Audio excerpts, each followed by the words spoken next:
Perkenalkan, kami dari kelompok Mesopotamia yang beranggotakan 8 orang.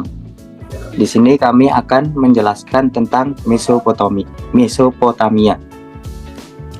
Oke, Mesopotamia adalah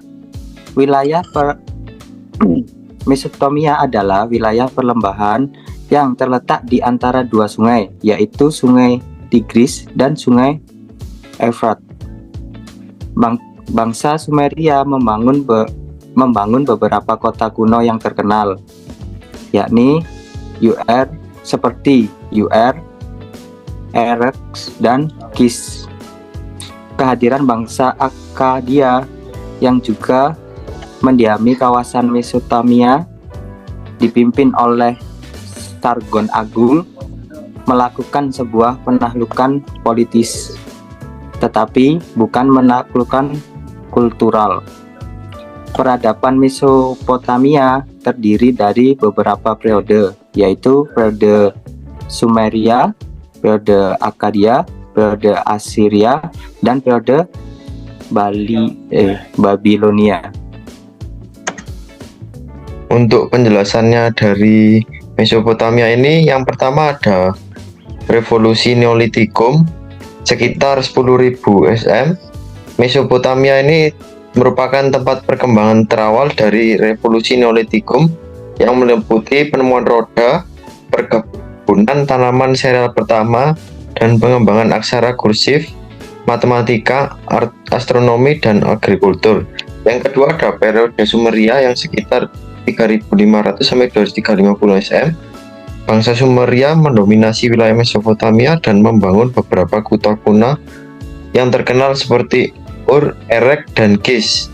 Pada masa ini, aksara yang dituliskan pada lempengan tanah liat mulai digunakan sebagai alat dokumentasi. Yang selanjutnya ada periode Akkadia, yaitu sekitar 2350 sampai 2100 sebelum Masehi. Bangsa Akkadia yang juga mendiami Mesopotamia melakukan penaklukan politis tetapi bukan penaklukan kultural. Mereka memperluas pengaruh mereka di wilayah ini. Dan ada keempat, yaitu periode Assyria, yaitu sekitar 2100 sampai 612 sebelum Masehi. Bangsa Assyria ini menjadi kekuatan dominan di Mesopotamia yang terkenal dengan kekuatan militer dan penaklukan wilayah. Pada masa ini, mereka mengembangkan sistem irigasi dan jaringan perdagangan yang luas. Dan yang terakhir adalah periode yang terkenal, periode Babilonia, sekitar tahun 1800 sampai 539 sebelum Masehi. Bangsa Babilonia ini dipimpin oleh Hammurabi mencapai puncak kejayaannya.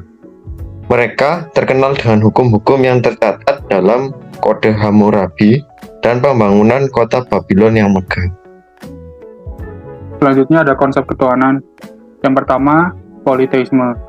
Masyarakat Mesopotamia mempercayai bahwa dewa dan penyembahan kepada dewa-dewa ini bergantung pada kepentingan dan kebutuhan mereka sehari-hari.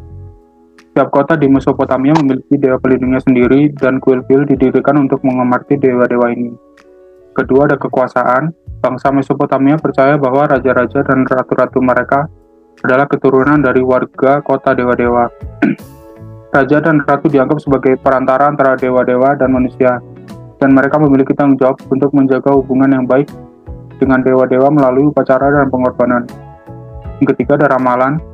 Masyarakat Mesopotamia juga percaya pada ramalan dan nujum seperti cara untuk berkomunikasi dengan dewa-dewa dan mendapatkan petunjuk tentang masa depan. Mereka menganggap bahwa peristiwa alam seperti banjir atau gempa bumi adalah tanda-tanda dari dewa-dewa dan dapat diinterpretasikan sebagai ramalan tentang masa depan. Dan terakhir ada upacara. Upacara di Mesopotamia adalah serangkaian ritual dan perayaan kuno yang dilakukan oleh masyarakat di wilayah Timur Tengah.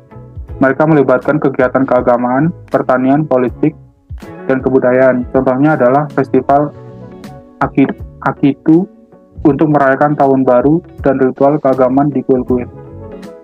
Arsitektur monumental. Arsitektur Mesopotamia terkenal dengan bentuk bagian seperti zigurat yang merupakan bangunan piramida bertingkat. Zigurat ini merupakan dan suci dan digunakan untuk beribadah. Penggunaan simbol simbol agama. Mesopotamia sering menggunakan simbol-simbol agama seperti lambang matahari dan bulan, bintang, dinding berhias. Pada masa Babilonia baru, dinding bangunan dihiasi dengan bar atau ukiran berupa hewan suci. Taman gantung. Taman gantung arsitektur pertamanan khas Mesopotamia. Di antara bangunan kotanya dinamai tanaman indah yang terlihat seperti taman kota teratur dan indah.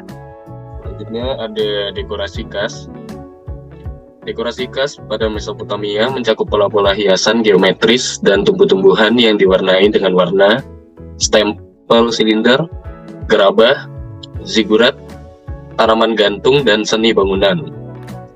Pola-pola hiasan geometris dan tumbuh-tumbuhan yang diwarnai dengan berbagai warna menjadi ciri khas dekorasi khas Mesopotamia. Selain itu, ada juga stempel silinder yang digunakan untuk mencap tablet resmi, zigurat atau tanaman gantung, dan seni bangunan juga merupakan bagian dari dekorasi khas Mesopotamia. Selanjutnya adalah contoh bangunan. Untuk contoh bangunan ada 4. Yang pertama zigurat. Zigurat adalah monumen besar di lembah Mesopotamia kuno dan dataran tinggi Irian Barat. Zigurat ini adalah bangunan suci untuk beribadah. Selanjutnya adalah taman gantung. Taman yang terdiri dari berbagai tingkatan dengan tumbuhan yang ditanam di atas struktur batu. Selanjutnya adalah Menara Babel. Bangunan terkenal di kisah Alkitab dengan tujuan untuk mencapai langit. Selanjutnya adalah Sungai Tigris. Sungai Tigris adalah sungai penyokong kehidupan di zaman Mesopotamia zaman dahulu. Namun seringkali banjir sehingga meluap-luap menghancurkan kota. Selanjutnya, konfigurasi ruang. Kota nomor 1, pertama, kota-kota Mesopotamia dibangun di sepanjang tepian sungai Tigris dan Efrat. Kota-kota ini memiliki struktur yang teratur dan indah, dengan bangunan-bangunan monumental seperti zigurat dan kuil. Kedua, kuil dan istana. Mesopotamia ini merupakan institusi yang kuat dan memiliki penguasaan atas tanah. Banyak rakyat kelas bawah bekerja sebagai penggarap sawah di tanah-tanah yang memiliki istana. Sistem irigasi. Kebutuhan akan irigasi mendorong bangsa Mesopotamia untuk membangun sistem irigasi dan drainase yang baik. Hal ini sangat penting mengingat kondisi geografi Mesopotamia yang hanya memungkinkan pertanian dan dengan pengolahan irigasi yang baik. Taman gantung. Taman gantung merupakan wujud arsitektur pertamanan khas Mesopotamia. Di antara bangunan-bangunan kota yang tinggi biasanya ditanami tanaman indah yang terlihat seperti tanaman gantung. Dinding berhias. Pada masa Babilonia baru, dinding bangunan dihiasi dengan cat berwarna gambar dan atau ukiran berupa hewan suci. Sistem provinsi. Bangsa Assyria membentuk pemerintahan provinsi untuk mengelola wilayah secara lebih baik. Sistem ini memudahkan pengendalian sebuah kekaisaran besar. Selanjutnya, kesenian lukisan. Yang di kiri ukiran di RMN Grand Palais yang dibuat oleh Stéphane Olivier. Yang kanan berasal dari tahun 3500 Masehi, dibuat oleh Cuneiform.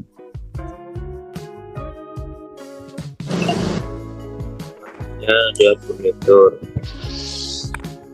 Itu adalah foto-foto gambaran dari furnitur.